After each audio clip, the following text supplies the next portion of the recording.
BJP नेतृत्व का मध्य प्रदेश पर फोकस और बढ़ गया है। प्रदेश पदाधिकारियों के काम की मॉनिटरिंग हो रही है और काम का हिसाब भी लिया जा रहा है। आखिर इसके मायने क्या कुछ हैं, रिपोर्ट के जरिए देखिए।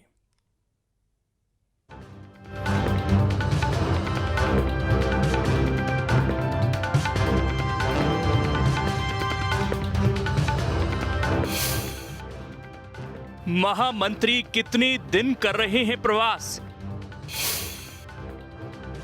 बीजेपी अब ले रही हर बात का हिसाब।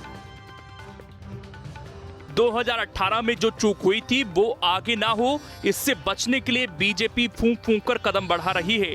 न सिर्फ विधायकों और सांसदों के कामों पर नजर रखी जा रही है, बल्कि संगठन के पदाधिकारियों पर भी पैनी नजर है।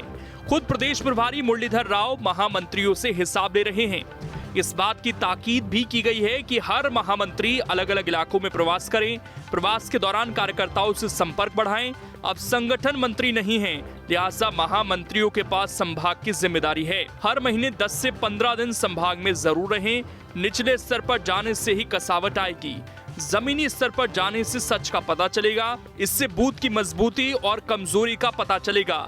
मोर्चा पदाधिकारी अब संभाग स्तर पर ही बैठक करेंगे, यानी महामंत्री अब सिर्फ पद पर बने नहीं रहेंगे, बल्कि उन्हें काम करना होगा। नहीं, आशंका का तो कोई कारण ही नहीं है। भारतीय जनता पार्टी संगठन को प्रमुख है और संगठन का हम लोग पहले काम करते थे, अभी हमने 1.5 साल से संगठन में काम कर रहे हैं। लेकिन संगठन में यहाँ हमने देखा है कि यहाँ कोई कार्यकर्ता को खुला नहीं छोड़ते कि अपन कोई काम नहीं है। यहाँ इतना काम है कि नीचे जमीन तक कार्यकर्ताओं की दुख है, परेशानी है। ये तो निरंतर चलने वाली प्रक्रिया है, चुनाव को देख के चलने वाली प्रक्रिया नहीं है। संगठन को मजबूत करने के लिए और पार्टी को मजबूत करने के लिए काम कर रहे हैं। इसमें ये नहीं है कि मतलब किसी को बाईपास करके कोई काम कर रहे हो। ज्योतिरादित्य सिंधिया के कांग्रेस से भारतीय जनता पार्टी में जाने के बाद से भारतीय जनता पार्टी के अंदर निरंतर दिक्कतें जा रही हैं। पिछले दिनों में ये देखा गया कि अब भारतीय जनता पार्टी के अंदर भी ज्योतिरादित्य समर्थक और गैर समर्थक ऐसा खेमा बनता चला जा रहा है।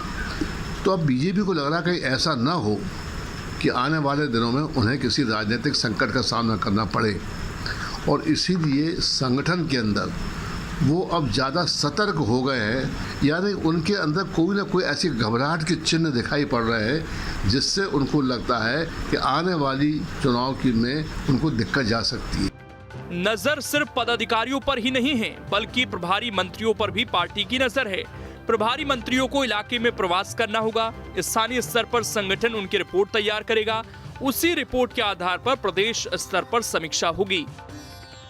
यानी इतना तय है कि अब भोपाल में बैठकर नेता फोन पर जिम्मेदारी नहीं निभा पाएंगे, उन्हें फील्ड में जाना होगा। अगर काम नहीं करेंगे तो जिम्मेदारी से हाथ भी धोना पड़ सकता है। अब सवाल है कि आखिर बीजेपी संगठन को लेकर इतना सख्त क्यों दिख रही है?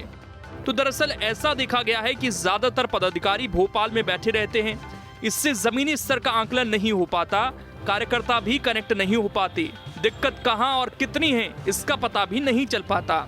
जनता को क्या परेशानी है, इसकी सटीक जानकारी भी नहीं हो पाती। इससे जमीनी स्तर पर संगठन कमजोर होता है। इससे बचने के लिए ही अब बीजेपी शीर्ष नेतृत्व में निगरानी करना शुरू कर रही है।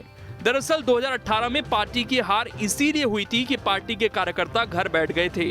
संघ की समीक्षा में भी ये बात सामने आई थी कि सरकार से लोगों की नाराजगी नहीं थी, बल्कि निचले स्तर पर संगठन कमजोर हो गया था। खुद की अनदेखी से कार्यकर्ता नाराज थे, लिहाजा वो चुनाव में सक्रिय नहीं रहे थे।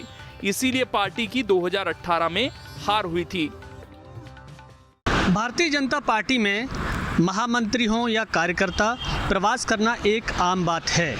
और जिस तरह से लगातार 5 साल यानी एक चुनाव से लेकर दूसरे चुनाव के आने तक तमाम नेता उनके प्रवास पर रहते हैं।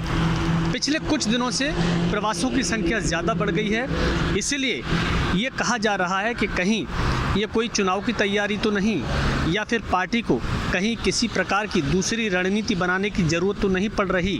हालांकि बीजेपी का ये कहना है कि ये प्रवास कोई अल्प मात्र के प्रवास नहीं है, बल्कि लंबे समय तक पार्टी की ये विचारधारा और नीतियां जन जन तक पहुंचाने के लिए ही प्रवासों का सहारा लिया जाता है। Vinod Sharma, news state.